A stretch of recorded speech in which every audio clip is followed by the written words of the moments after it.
has given approximately 5,000 astronomy-related talks over the last 25 years. When he was the director of the Perkins Observatory, and this was not his full-time job. He also had a full-time job as a professor of English literature here at Ohio Wesleyan. Writing. English writing, I'm sorry. Rhetoric and composition, as we call ourselves. And so, but one thing that Tom has been interested in over these years has to do with the mythology of the heavens in various cultures. And a few of us have seen him speak on this subject, but it's been quite a few years since he last spoke on it. And Tom always gives a very entertaining talk. Don't raise expectations. Dear God. I'm going to be boring, very boring. He has assured me that this will be rated PG-13. You can hold your hands over his ears during So I said that I am equally intrigued and slightly worried about what he's going to say, but only slightly. Damn. no, I said I was equally worried and intrigued. But it's always a pleasure. So Tom Burns, welcome.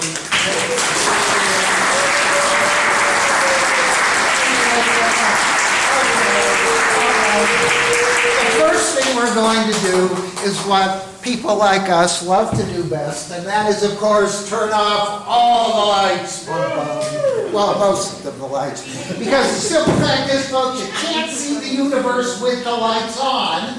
And what we're going to do is imagine ourselves huddled around the dying embers of the campfire and tell some of the stories that people have told about the stars since we have been human.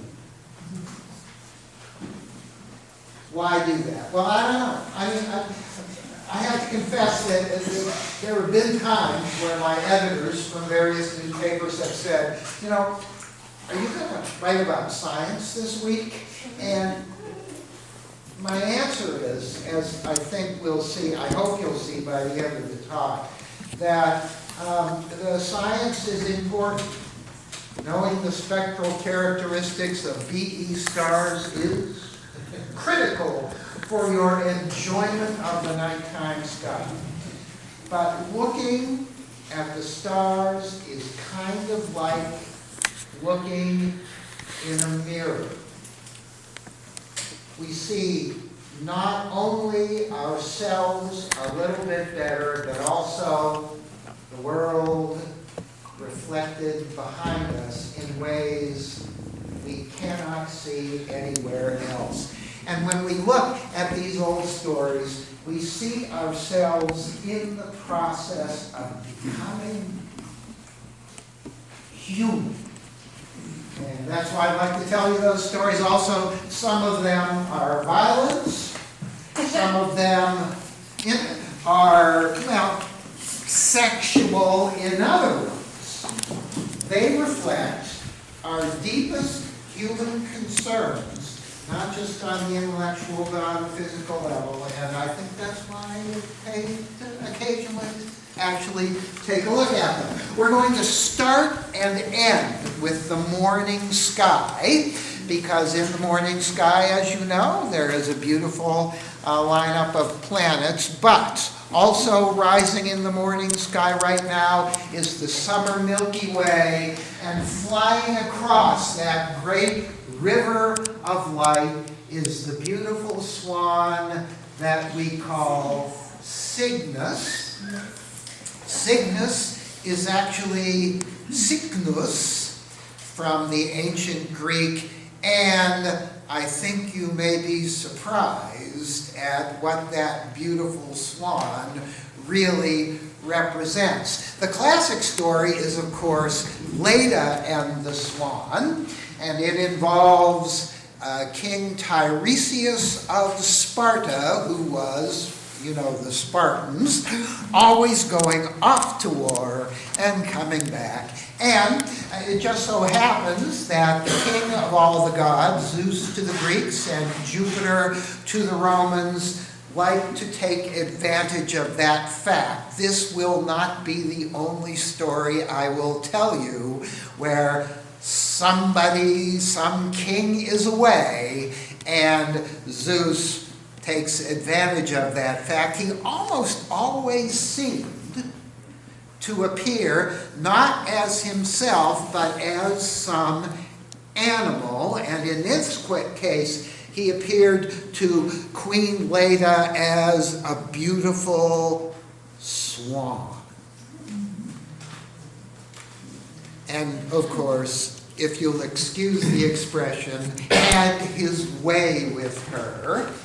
Unfortunately, King Tiresias had also reappeared that very same day, so that both Tiresias and Zeus had had conjugal relations with poor Leda. So that 9 months later, she laid an egg. No kidding. And out of that egg sprang the offspring of Tiresias, who was the beautiful Queen Helen, who ended up doing that Troy thing later on. And also, one mortal and one immortal, perhaps you recognize their names, Castor and Pollux, or Polydeuces to the Greek, who went on to become a constellation of their own, Gemini, in the winter sky. That's the relatively clean story. When the Romans got a hold of Cygnus, of course the Romans were a warlike culture, right? So they became, they reinterpreted the story that Cygnus was actually the very warlike son of the god Mars, god of war. You can imagine the offspring, as usual, of the god and a mortal woman. Now, of course, Mars probably almost immediately abandoned his son to be raised by that mortal woman, a nymph. He didn't turn out too well. As a matter of fact, as the son of Mars and as an abandoned child, he turned into, well, how shall I put it, a flesh-eating, night-stalking, mass-murdering kind of guy who, in order to gain the favor of his father, decided that he would build a temple to his father, except that he wouldn't build that temple out of brick. He would build it out of many, many human skulls. This turned out to be a problem in Greece because this guy was going around killing a lot of people. So the gods looked down, the great god Zeus looked down, and he said, we have to do something about this. And So they got a hitman. That hitman is a name you might also recognize. His name was Heracles, or Hercules, also up there in the sky. Hercules, powerful guy, half human, half god, and so he dispatched poor Cycnus with one blow of his sword. Mars, rather belatedly, decided that he was sad for the death of his son and turned him, quite ironically, into a beautiful swan sailing over the river of light that we call the Milky Way.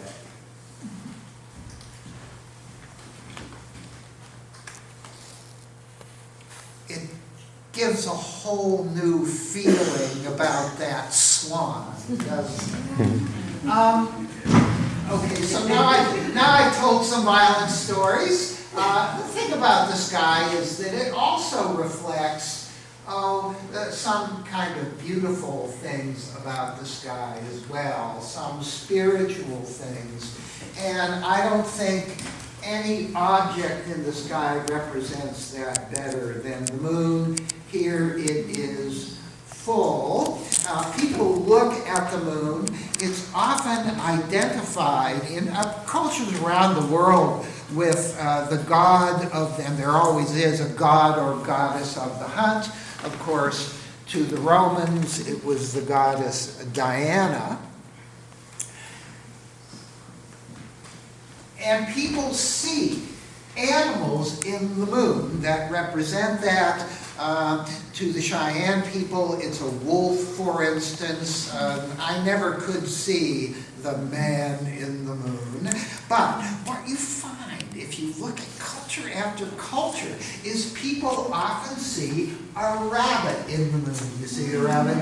Got the two ears here, the head, the legs with the body, and then the legs sticking out behind it. I mean, it's like it's running across the sky.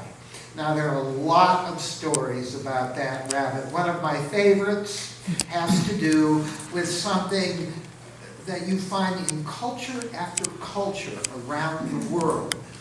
The hospitality code, one of my great sadnesses about our modern culture is that the hospitality code, especially towards strangers from distant lands, has disappeared completely.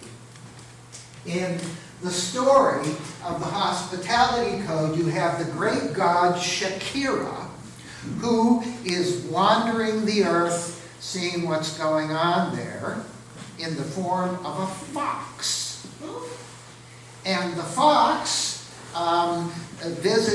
travels around and is starving, so he visits this rabbit and begs the rabbit to go out and get him something to eat.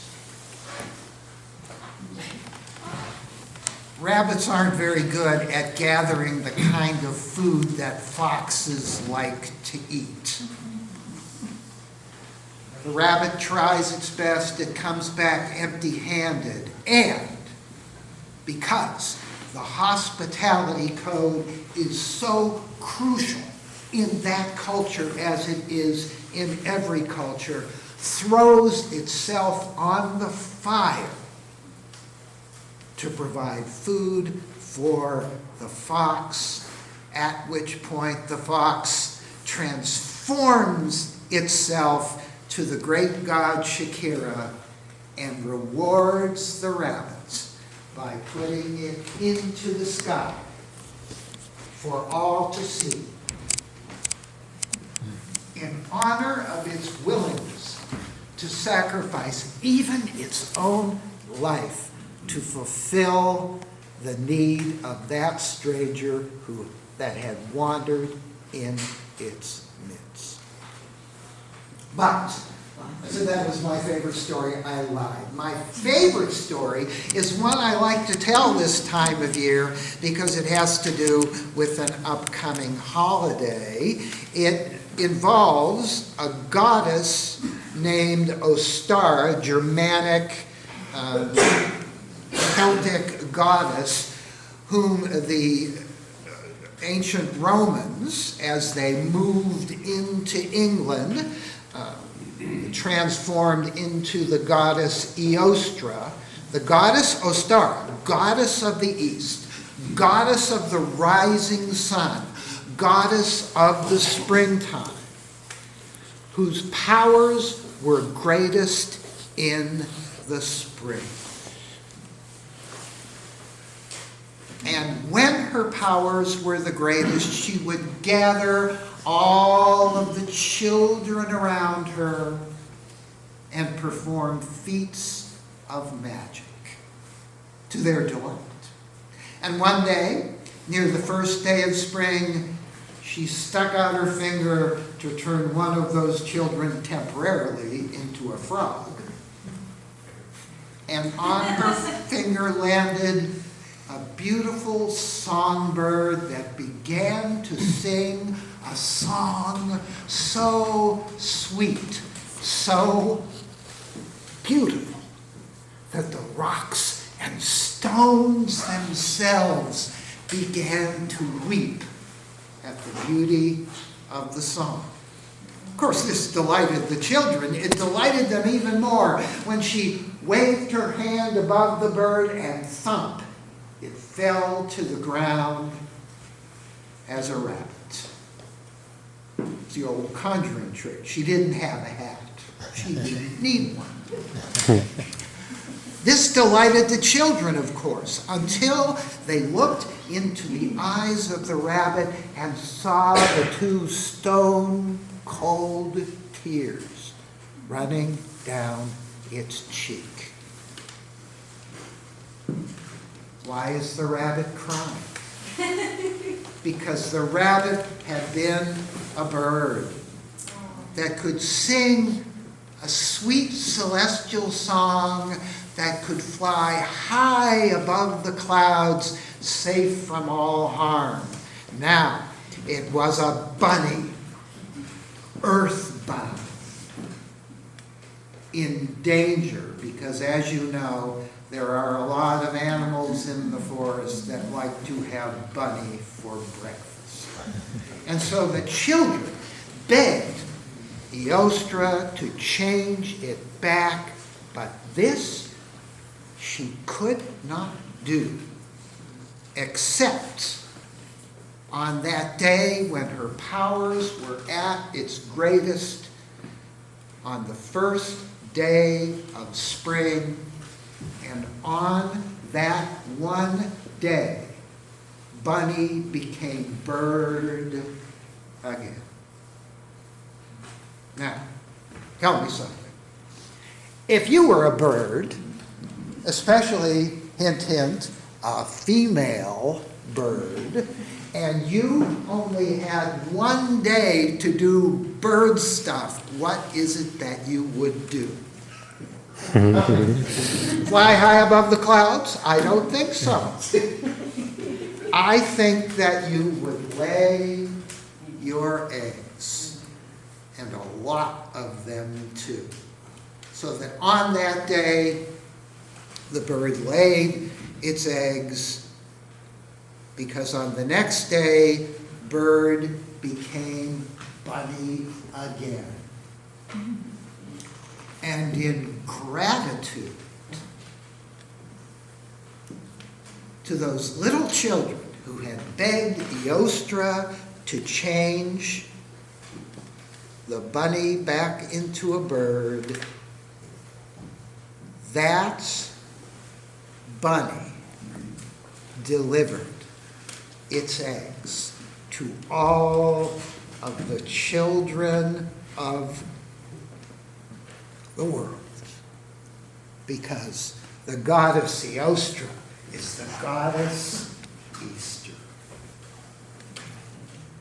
Now, if you're a good Christian, You're probably asking yourself, what the heck is going on here? I mean, I remember even when I was a kid and we would go to Easter Sunday, I mean, what do eggs have to do with all of this? And the simple fact is that practice is therefore stolen from those Germanic tribes in England.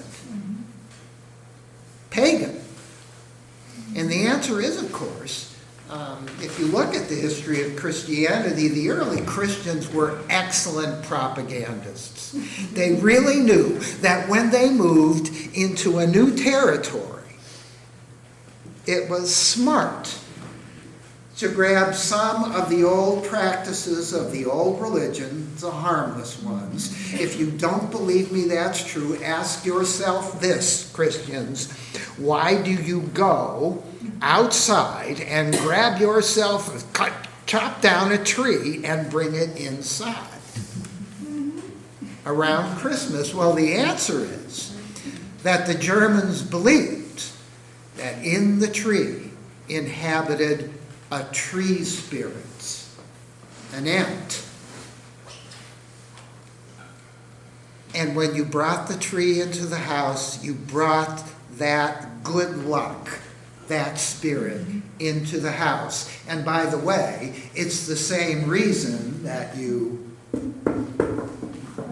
knock on wood, to wake up the spirit that lives in that chair to this very day.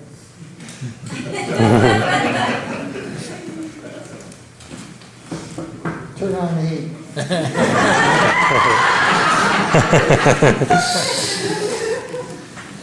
But you know what? It just occurred to me that I haven't explained why there's a bunny in the moon. And the answer is that on all of the other days, to keep the bunny safe from harm, Eostro puts the bunny on the moon where it may still fly high above the clouds, where it may still sing its sweet celestial song. And I swear to you, my friends, that on those calm, quiet nights when the full moon hangs in the sky and no one else is around, if you listen carefully, you can still hear that song. Now, so that's the good stuff, all right? That's the stuff that doesn't have the sex and violence. The thing is, though, all the rest of it does well. And, of course, I could tell stories all night, but I thought I'd concentrate on objects that are up right now. And, of course, everybody recognizes this time of year.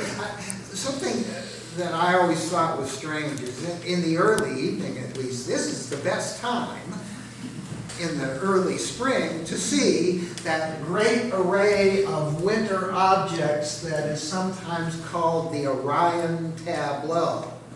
A word first about Orion. He goes way back to the Sumerians, 500 years before the Greek civilization. He was called Ur-Ana, the light of heaven, and he represents the Sumerian hero Gilgamesh. Anybody read the Epic of Gilgamesh by any chance? Well, you know his great battle with the bull Gud-Ana, the bull of heaven, and there it is depicted in the sky for you. Now, of course, the Greeks added a lot of other stuff. Orion actually appears in the Iliad, and it is mentioned that he has with him his faithful dog, represented not by the constellation as we call it, but by the bright star Sirius, the scorching one. And so what we have is a classic hunter's tableau. the mighty Orion, his club raised above his head, his shield in the form of an animal skin, before him fighting the god Taurus, his main hunting dog, Canis Major. I should say that if you look at these old myths, you discover that Orion was strong, and Orion was brave, and Orion did a lot of good for the world, but he wasn't much in the brains department. So it is in the ancient stories, so it is among the stars, because he names his hunting dog Canis Major, loosely translated, my big dog. Of course, he has his emergency backup dog, Skippy, up here.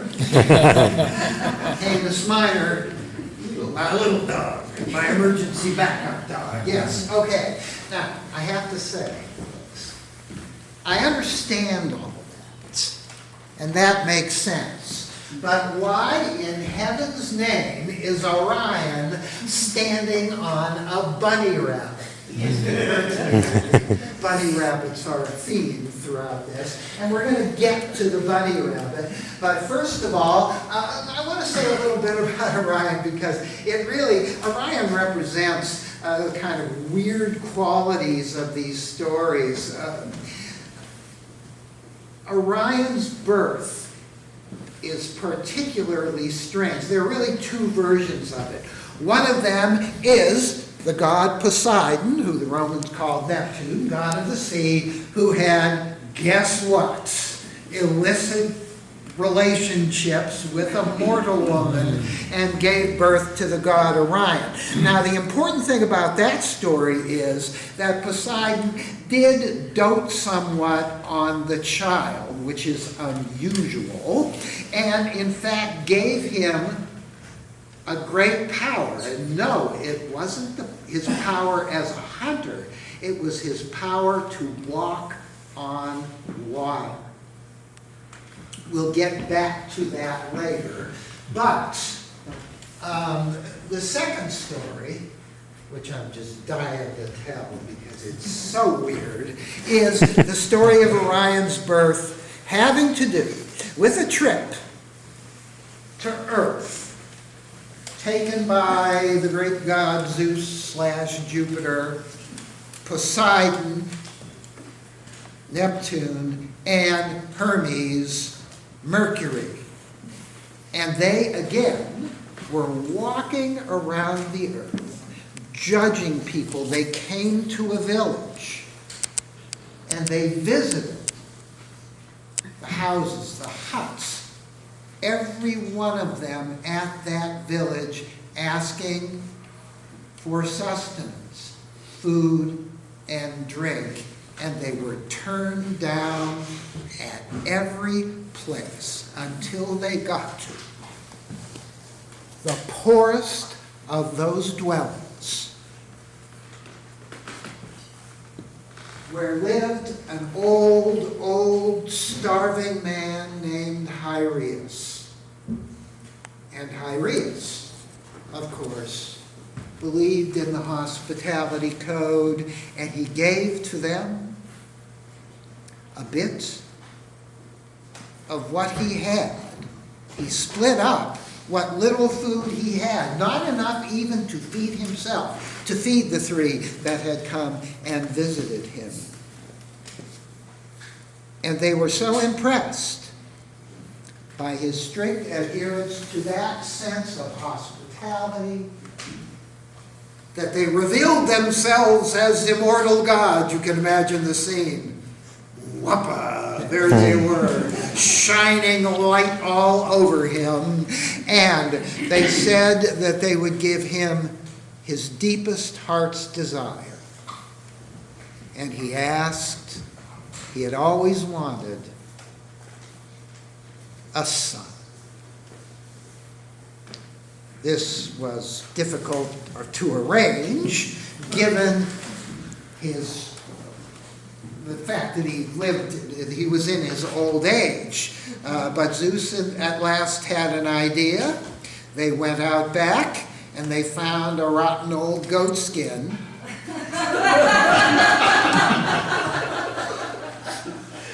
In some versions of this myth, it's a rotten old bull skin.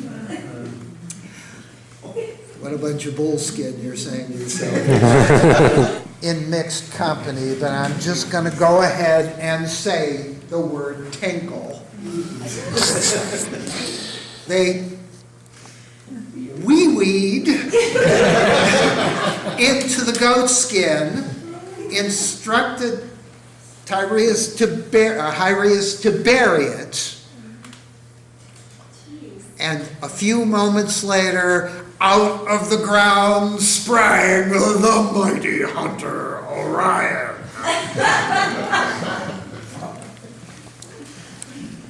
Orion had many adventures. I remind myself of which one I was going to tell you the one about race. Oh boy, this is a good one.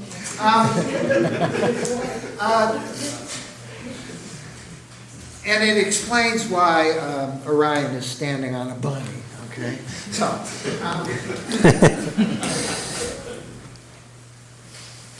on the Isle of Leros, has anybody ever been to the Greek islands?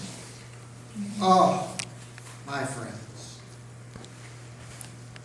if you've been to the Greek islands, you know, if there is a paradise on this earth, it is on those islands. The climate is beautiful, great fields of grain and vegetables. They want for nothing. Except on the Isle of Leros, they had one problem. They had no meat to eat.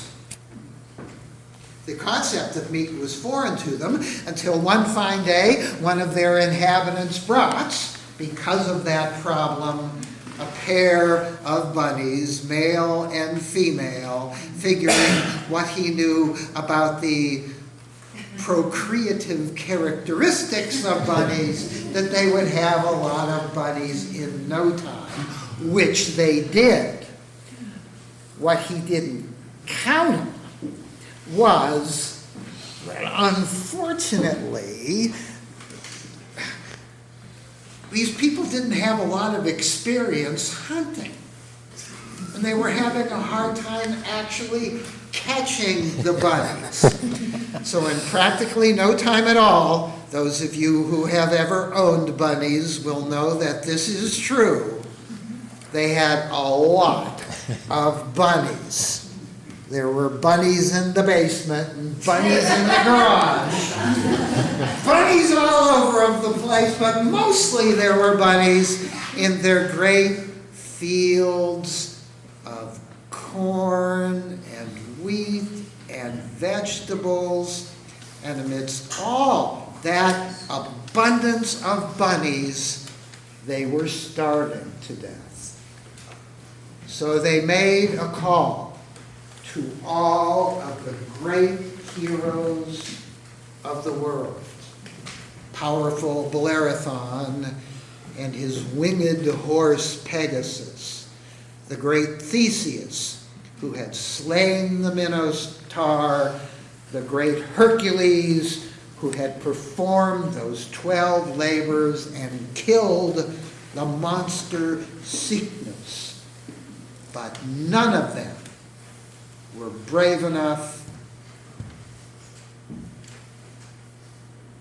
or strong enough or dumb enough to try to kill several million bunnies, except for the mighty hunter Orion.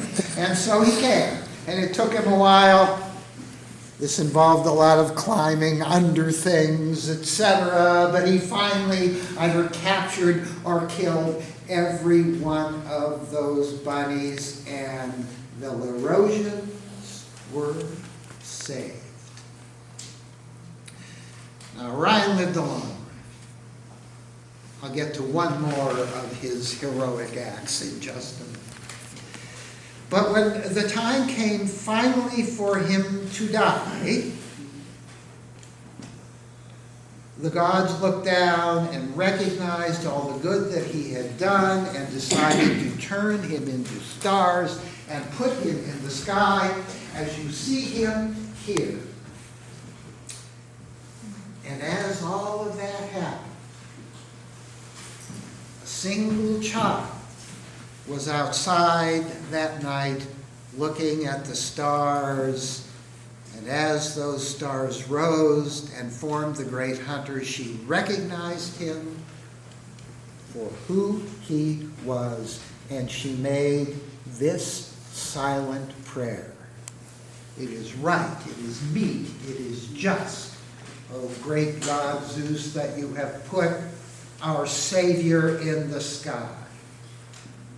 But while you're at it, please also put the bunny Lepus firmly under his feet so he never bothers our island again.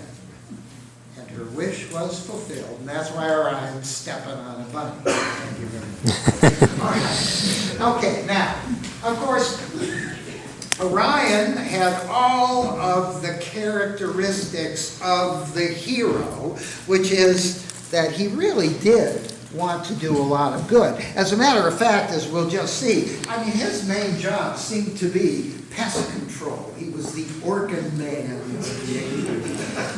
of ancient times, so that he was also invited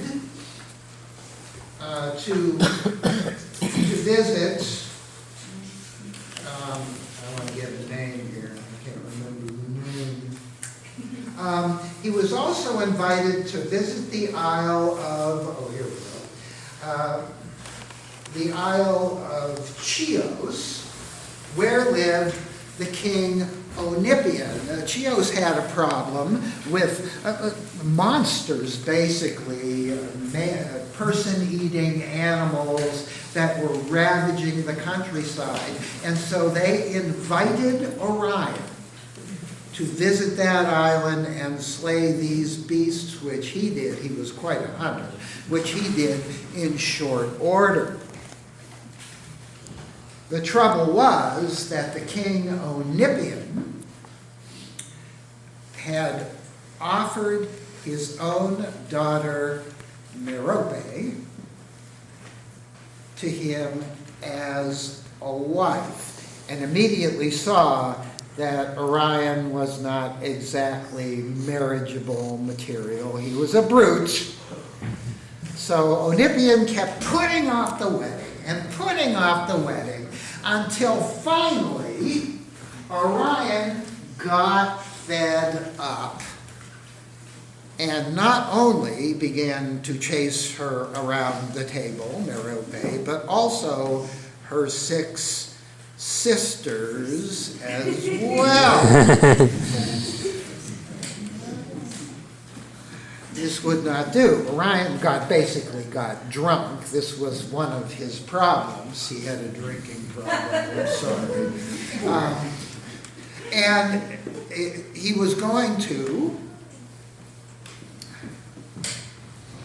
well, I just don't know what other word to use. He was going to rape all 7 of them.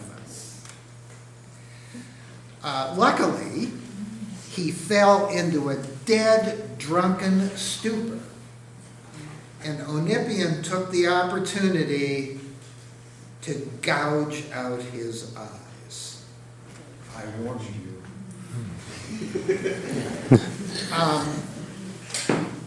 Orion awoke. He was blind and in pain. He stumbled off the island into the water. Luckily, remember, he could walk on water. And he was taken by the god Festus, you might recognize him as Vulcan,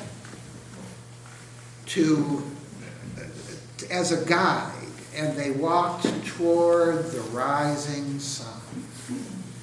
and the light from the rising sun healed his eyes.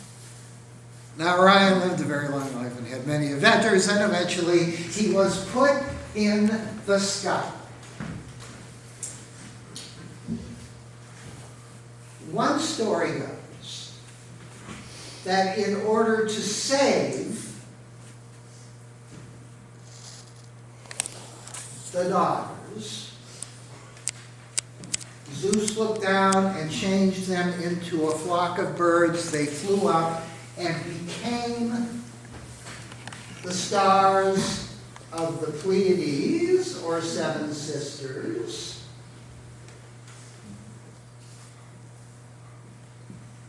And Orion, as punishment, was put in the sky where he is forced to chase the Pleiades across the sky forever and never catch them.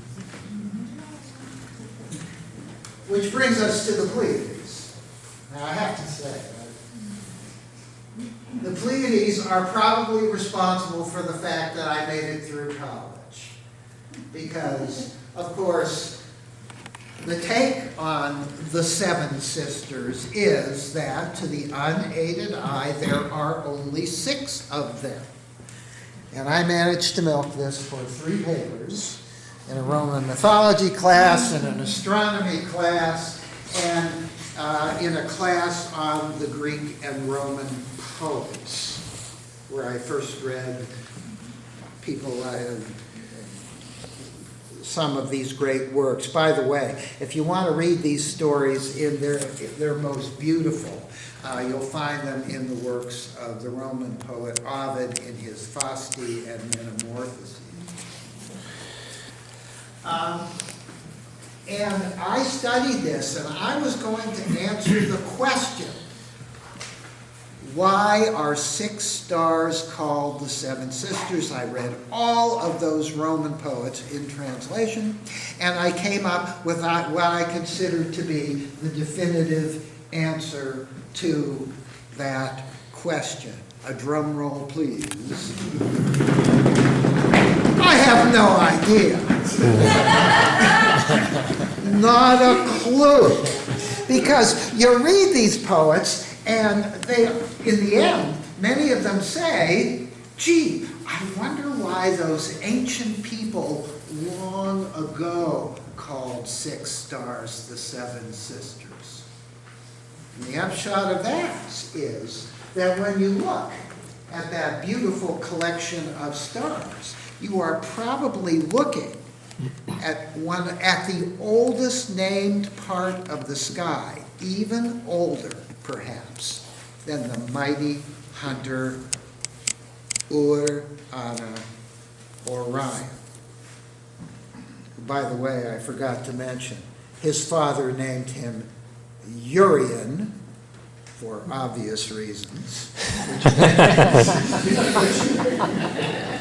which eventually became Orion. Now, I have to confess to you, I just gotta tell some of those stories, and it really is a mystery. Sorry, I actually wrote this one. How am I doing on time? I actually wrote this one out as a script. As many of you know, some of you know, I'm really big into film noir and detective movies. And so,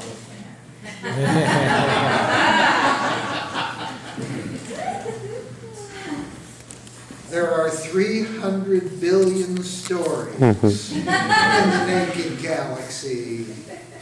This is one of them.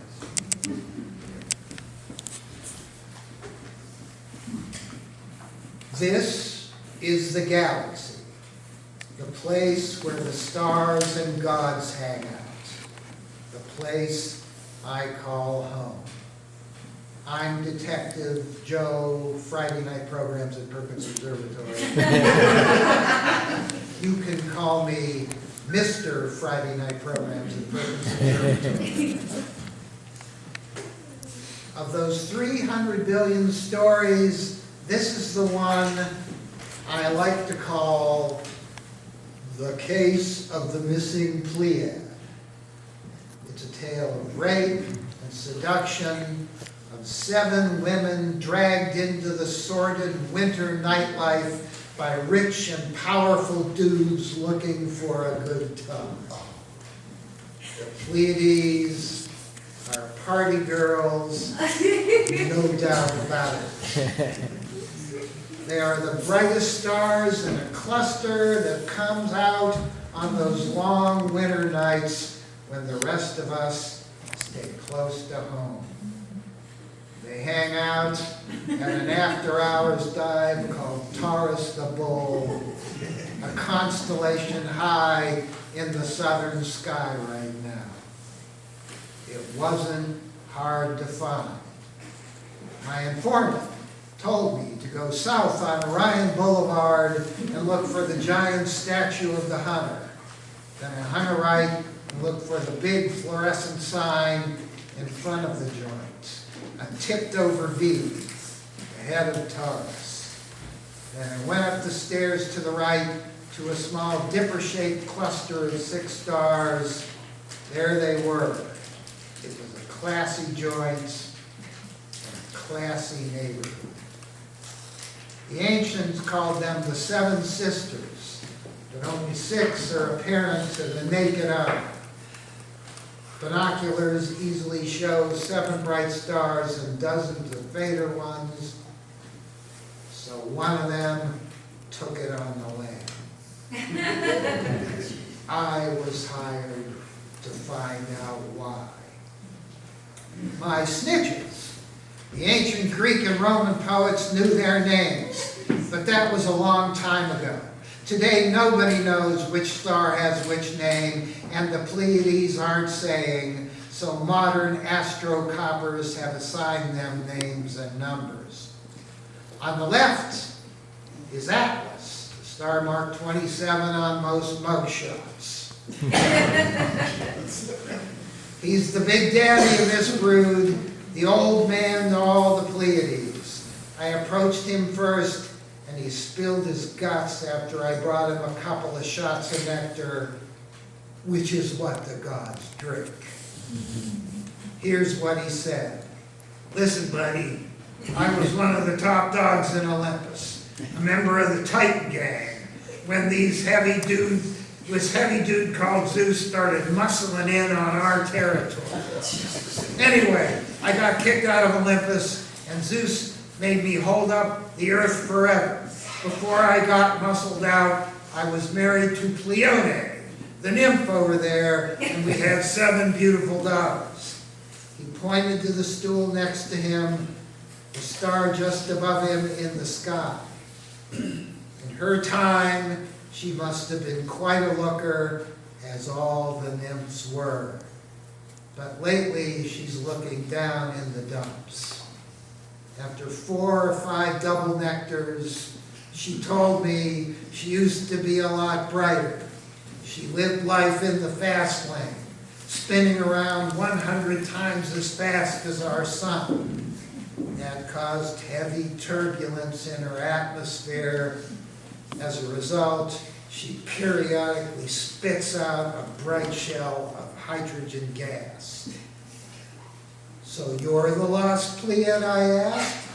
But by that time, she was lying face down in a bowl of nectar nuts. And didn't reply.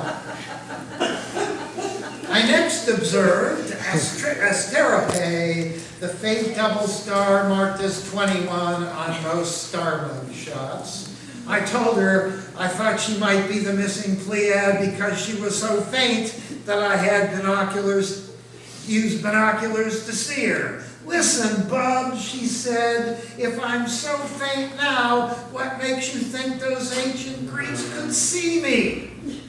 She had a point.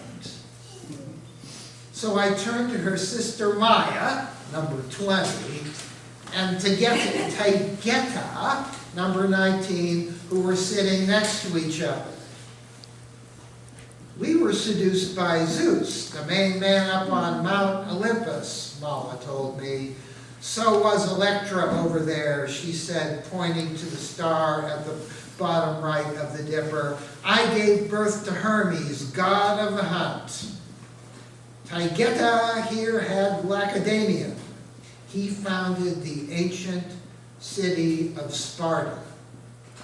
Electra over there is more likely. She gave birth to Dardanus, who founded the city of Troy. When the Greeks wasted it in the Trojan War, some say she hid her eyes so she wouldn't have to witness the carnage. I turn to the brightest of the sisters, Alcyone. What a knockout. She's the upright star in the bowl of the Dipper. She sidled up to me on the bar stool and said, "It wasn't me, handsome. I've always been the best looking and most visible sister. I'm a blue-white giant with a luminosity rating of over 1,000 times the sun. Nobody's ever had trouble seeing me."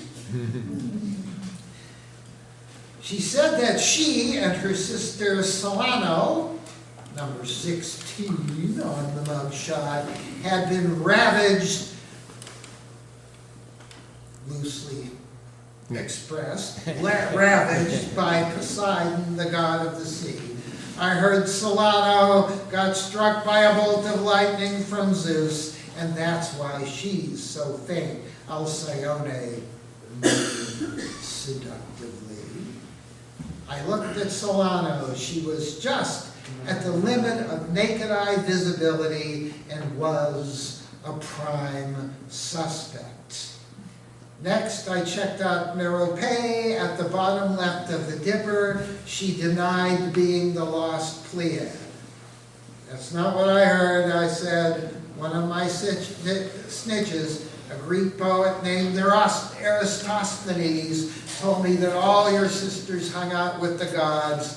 You're the only one who married a regular mortal, a loser named Sisyphus, who ended up in Hades, rolling a rock up a hill for all eternity. So you hid your face in shame because you didn't hook a high-class husband. Yeah, well, she said, I'm the best dressed. I got out my telescope and took a closer look. She and most of her sisters were enveloped in a faint cloud of nebulous gas. Hers was the brightest. She was the best dressed. We're hot young stars, she said. What you're seeing is a cloud of gas through which we are passing. Our light reflects off the gas and causes it to glow. Pretty, huh? While I was putting my eyes back in my head, she snuck off. What a bunch of losers, I said to the bartender. Don't be so hard on them. They've had rough lives. A lot of folks say that they ended up in the sky because Orion was going to ravish them. So Zeus took pity and turned them into a flock of doves. When they reached the sky, they turned into stars. But that's not the straight dope. They volunteered to be here.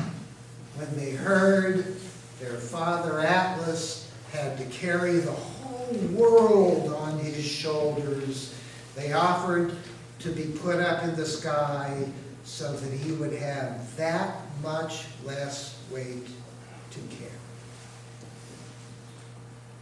That night, I took the long way home, past the Milky Way, around the universe. As I flicked my last cigarette into the darkness, I was haunted by their stories of 7 sisters who suffered much but made the ultimate sacrifice to ease their old man's burden.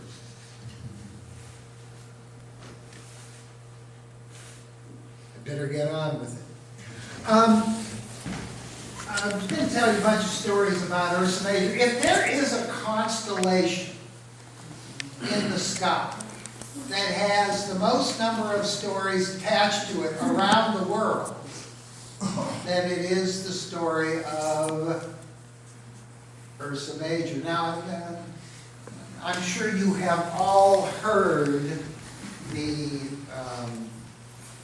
the story that we get from the Greeks, the story of Callisto and Arcus, so I'm going to skip that one tonight, and instead talk about a couple of stories that come out of Native American Indian culture. The first of those, one of my favorites because it is an attempt to explain the seasonal changes, which some of these stories are, is an old Iroquois tale about 4 hunters, or 3 hunters, and a cook pot. And it is, and I think this is really quite wonderful, actually. Does that look like a bear to you? No. Me neither. And yet, you look at culture after culture around the world, and you see a bear. It's really quite strange. I better go back to nerd mode here just a minute. Now, the Greeks, of course, saw quite a larger constellation, a bear with a long tail. You know how the bear got the long tail, right? Zeus grabbed the formerly beautiful Callisto and her son Arcus by their short, stubby little tails and dragged them into the sky. That's how the bear got the long tail. The bear in the Native American cultures was usually just the 4 stars of the bowl of the Dipper, and they are usually being chased by either 3 or 4 hunters. Of course, it's pretty obvious what the 3 hunters are. Then, of course, you have the star at the bend of the handle, Mizar, that has the star Alcor with it. That is either a 4th hunter or a cook pot. Why they need the cook pot will be obvious when we look at the stories. Now, the Iroquois tale is one of my favorites. What you have is the biggest, fattest, nastiest bear in the forest, which is going to attract the attention of a lot of hunters. And so those hunters ceaselessly chase the bear, never managing to